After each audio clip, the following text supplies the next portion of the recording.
thumbs up. Also subscribe to my channel as well too. I'll appreciate it for a long time. All right. Today I'm sitting in a 2017 Honda Accord, and I'm going to show you where all the slushy holders, hidden compartments are, and just all the compartments in the vehicle. All right. So I'm sitting in the driver's side part of the vehicle, right? I'm going to look to the left-hand side. You see this right here? You can put some things down in here, maybe a small size slushy in there. I wouldn't recommend it in that area, but you could if you wanted to. It might be difficult. And then I'm going to move over. All right. You see right here? This right here is where a hidden compartment is, right?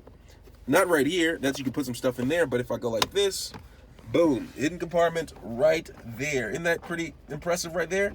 It's pretty cool, right? All right. Now, all right, so we have that, and then we're going to move back over here. Look, slushies. You can put a slushie down in there. 2 slushies. All right. A hidden compartment. Pull that up. Look at that. Put a lot of stuff in there. And the last hidden compartment is the glove compartment. Pull that, open it up, and then look down there. You can put some things on there. Thanks a lot for watching.